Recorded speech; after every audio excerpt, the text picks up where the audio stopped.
Bien Wally tout le monde, super content de faire cette nouvelle vidéo. Bienvenue sur la première chaîne YouTube que j'ai créée. Aujourd'hui, beaucoup d'émotions parce que tout simplement, ça fait 9 mois que je porte cette chaîne, que j'essaye de la créer, de la mettre en place, de tourner cette vidéo.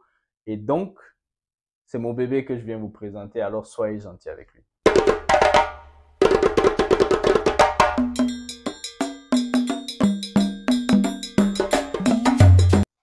Pourquoi est-ce que j'ai décidé d'appeler cette chaîne Kumen? Kumen, en réalité, c'est un ancêtre qui est passé au rang de mythe parce qu'avec sa femme, Foroforondu, était ceux qui avaient été désignés par le Dieu suprême pour détenir le savoir et la vérité sur ce monde. En réalité, Kumen est un être, pour d'autres c'est un esprit, pour d'autres c'est un humain.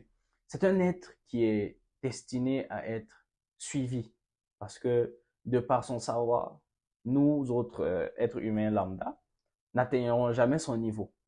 Par contre, il nous laisse des petits enseignements comme ça et nous on doit essayer de d'atteindre lui aussi son niveau, etc. Pareil, pour Forondo a des secrets seulement pour les dédiés pour les femmes aussi, etc., etc. Et en même temps, j'ai découvert Koumen en lisant énormément Amadou Ampateba, que j'aimerais aussi honorer dans cette chaîne. Et vous allez le voir parce qu'il y aura plusieurs vidéos où je vais le citer, etc., etc. Ensuite, à quoi est-ce que vous pouvez vous attendre en vous abonnant? Abonnez-vous, en likant les vidéos. Bon, ça dépend si vous avez aimé les vidéos. Mais en tout cas, à quoi est-ce que vous pouvez vous attendre dans cette chaîne? En fait, dans cette chaîne, nous allons parler énormément de culture africaine. Vous pouvez ne pas être un Africain et puis venir écouter la culture africaine. Il n'y a pas de mal. Donc, on va parler de beaucoup de culture africaine. On a remarqué ces derniers temps qu'il y a beaucoup de gens qui sont déconnectés de leur culture, qui ne connaissent pas l'histoire de leur peuple, hormis la colonisation, qui ne connaissent pas les traditions, qui ont subi, en fait, je ne vais pas dire un lavage de cerveau, mais le côté diabolisation de nos cultures. Et c'est vraiment ça que j'aimerais laver, j'aimerais remettre les cultures africaines sur le devant de la scène. Et on va analyser petit à petit dans certaines vidéos des pensées africaines, on va critiquer les pensées africaines. Est-ce que c'était bien? Est-ce que c'était pas bien? Est-ce que dans notre monde actuel, on peut vraiment appliquer ça? Est-ce qu'on peut pas les appliquer? Etc., etc. Nous allons beaucoup parler de personnages historiques. Je sais que sur YouTube, il y a énormément de vidéos sur la vraie histoire de Nelson Mandela, la vraie histoire de Shaka Zulu, la vraie histoire de nanani nana. Mais nous allons quand même nous attarder sur les personnages historiques qui ont marqué notre histoire, tout simplement, parce qu'il y a des clés dans leur façon de vivre que nous pouvons déceler pour nous aussi, peut-être un jour, devenir, pourquoi pas, des personnages historiques. Donc, c'est là où moi j'aimerais travailler. J'aimerais qu'on aille travailler sur les clés essentielles de la vie de certains de ces grands hommes et femmes-là pour pouvoir nous aussi nous inspirer et atteindre ce niveau. Il y aura des moments où on va traiter des sujets plus légers. Généralement, les sujets plus légers, je vais les poster sur Instagram ou sur TikTok, mais certainement sur Instagram. Donc, n'hésitez pas à vous abonner. Je vais mettre ça là, là. Je vais mettre ça quelque part. N'hésitez pas à vous abonner. N'hésitez pas à m'envoyer des messages, des commentaires sur cette vidéo, sur les vidéos qui vont sortir. Si vous avez des ajouts à faire, lorsque je fais une vidéo, j'ai oublié de parler d'un truc, n'hésitez pas. On pourrait faire une fois aux questions, on pourrait faire plein de trucs, plein de nouveaux concepts. On va bien s'amuser parce que c'est ça le dernier truc que j'allais vous dire. Sur cette chaîne, sur cette chaîne, sur cette chaîne, on va juste essayer de kiffer. Voilà, tout simplement. On est entre nous, on va kiffer. On va souvent ne pas être d'accord. Je suis jamais allé sur YouTube dans l'optique de m'énerver. Oh, je vais regarder une vidéo pour être fâché. Non, comment je vais sur YouTube, c'est toujours pour kiffer, passer un bon moment, etc. Donc, ma chaîne ne va pas déroger à la règle. Ce n'est pas une chaîne pour vous énerver, c'est une chaîne pour kiffer. On est en famille, on va kiffer. Dans une famille, les frères et sœurs, souvent on s'entendra pas. Souvent on sera pas d'accord dans les commentaires, on va se clasher un peu. Pourquoi pas? Mais à la fin du compte, on va kiffer. C'est une nouvelle aventure. J'espère vous embarquer avec moi. Et puis, voilà, n'hésitez pas. Qu'est-ce que moi j'attends de vous sur cette chaîne? La première des choses, c'est qu'il faut que vous gardiez l'esprit ouvert. Il faut vraiment que vous gardiez l'esprit ouvert parce que lorsque je travaille sur mes vidéos, ça me prend énormément de temps. Bon, je dis mes vidéos, mais c'est la première. Lorsque je travaille sur des sujets en particulier, ça me prend énormément de temps. Et très souvent, le fait de ne pas utiliser des sources euh, que tout le monde connaît. Je tombe souvent sur des trucs qui sont un peu plus durs à avaler pour quelqu'un qui a gardé une certaine vision de la réalité depuis sa plus tendre enfance. Le jour où on va parler de religion, je sais qu'il y a des gens qui vont pas aimer ce que je vais dire, mais c'est comme je disais au début, on est une famille, il y a des moments où on va pas s'entendre, mais moi je vous demande juste garder l'esprit ouvert parce qu'on va apprendre des choses, on va aller au bout des choses, on va aller au fin fond de la critique. Et puis voilà, à la fin, si une tradition était pas bonne, on dirait qu'elle était pas bonne. Si une tradition était bonne, on dirait qu'elle était bonne. Si une religion fait des choses, il faut qu'on le dise. Si telle chose arrive, il faut qu'on le dise. Il faut garder l'esprit ouvert.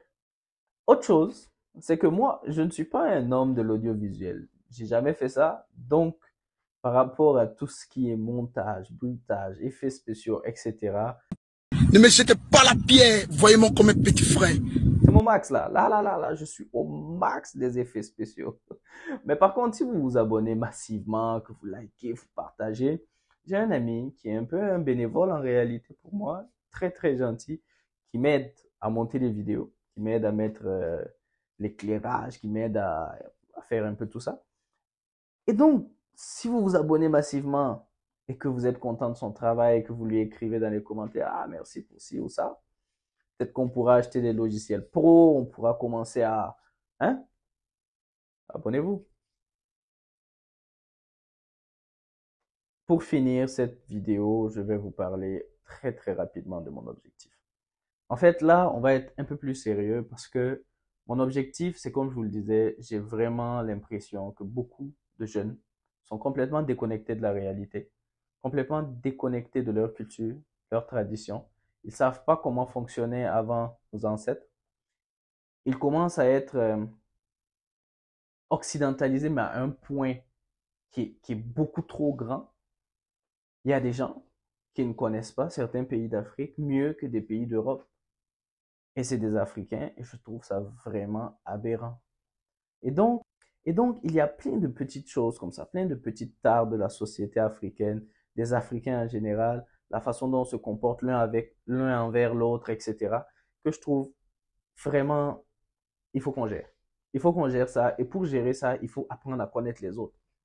Est-ce que vous connaissez vraiment le peuple malgache, par exemple? Est-ce que vous connaissez vraiment le peuple burkinabé? Est-ce que vous connaissez le peuple malien? Est-ce que vous connaissez le peuple soudanais? Est-ce que vous savez ce qui se passe en ce moment au Congo? Est-ce que vous savez comment l'Algérie est arrivée à devenir l'Algérie?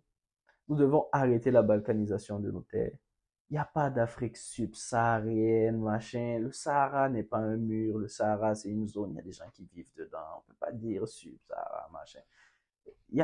Il faut qu'on arrête certains trucs. Je pense qu'avant de pouvoir nous positionner en tant que personnes qui luttent contre la balkanisation, qui luttent pour l'appropriation culturelle, il faut qu'on apprenne à se connaître.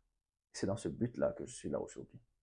C'est dans ce but-là aussi que vous allez m'accompagner pour que demain, nous soyons des gens fiers, fiers de là d'où nous venons, mais fiers aussi de qui nous sommes, et que nos petits frères et petites sœurs ne puissent pas dire à vous, tout comme vos anciens à vous, vous avez raté. Vous avez raté quelque chose. Vous voyez. Donc c'est pour ça qu'on est là. Et puis je le répéterai jamais assez. Pour kiffer aussi, voilà.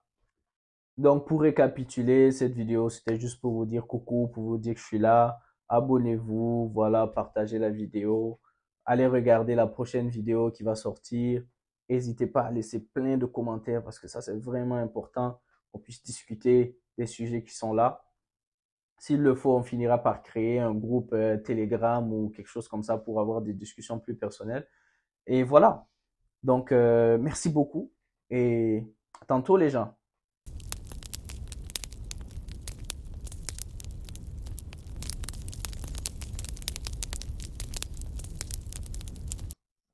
Est-ce que tu te rends compte que tu t'es pas présenté une seule fois? Comment ça, je me suis pas présenté? Pas une fois? Zéro fois, frérot, zéro fois. Genre, toi, t'as trop pris la confiance, tu dis aux gens, abonnez-vous, abonnez-vous. Ils savent même pas comment tu t'appelles, frère. Aïe, aïe, aïe. Mais tu penses, il y en a encore, ils sont là et ils vont attendre mon nom et tout? Frérot, je sais pas, mais tu peux toujours essayer. De toute façon, t'as rien à perdre. Et ceux qui sont restés jusqu'ici, ben, c'est des vrais, hein, c'est des vrais, c'est tout. Oui, au fait, je m'appelle Afzal Diallo. Bye!